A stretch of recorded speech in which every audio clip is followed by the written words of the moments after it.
पश्चिमी यूपी में दूसरे चरण के दंगल के लिए चुनाव प्रचार जोरों पर है। आरएलडी के समर्थन से बीजेपी इस बार पश्चिमी यूपी में क्लीन स्वीप का दावा कर रही है। जयंत चौधरी कल मथुरा में हेमा मालिनी के लिए वोट मांगने आए। इस रैली में केंद्रीय मंत्री अमित शाह भी मौजूद थे। जनसभा में जयंत ने ऐलान किया कि वो आने वाले वक्त में कभी भी हेमा मालिनी के खिलाफ चुनाव नहीं लड़ेंगे। जयंत ने पुराने वक्त को याद करते हुए कहा कि साल 2009 में हेमा मालिनी मथुरा में मेरे लिए चुनाव प्रचार करने आई थी, लेकिन अगले चुनाव में मथुरा से वो हेमा मालिनी के खिलाफ लड़े, लेकिन वो कभी भी हेमा मालिनी के खिलाफ चुनाव अब नहीं लड़ेंगे। मैं बचपन से मैं भी हेमा जी का ही फैन था।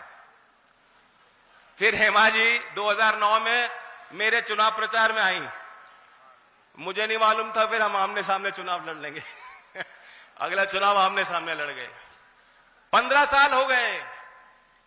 तो अगर हमारी, मेरी और हेमा जी की कोई पिक्चर बननी थी, उसका टाइटल होता 15 साल बाद, क्योंकि अब दोबारा हेमा जी 15 साल पहले मेरे लिए प्रचार करने आई थी। आशीर्वाद आपने भरपूर दिया था, इनका सहयोग मिला था।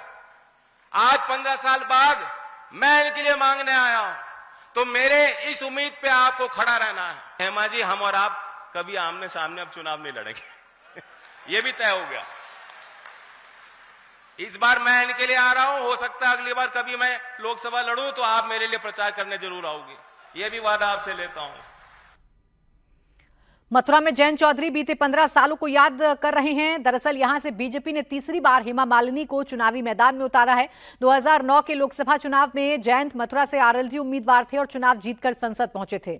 इस दौरान हेमा मालिनी ने उनके लिए चुनावी कैंपेन किया था, लेकिन 2014 में वो एनडीए से अलग होकर बीजेपी उम्मीदवार हेमा मालिनी के खिलाफ लड़े और चुनाव हार गए। फिर 19 में उन्होंने सीट बदलकर आरएलडी, सपा और बसपा गठबंधन के तहत बागपत से चुनाव लड़ा, लेकिन बीजेपी कैंडिडेट से हार गए।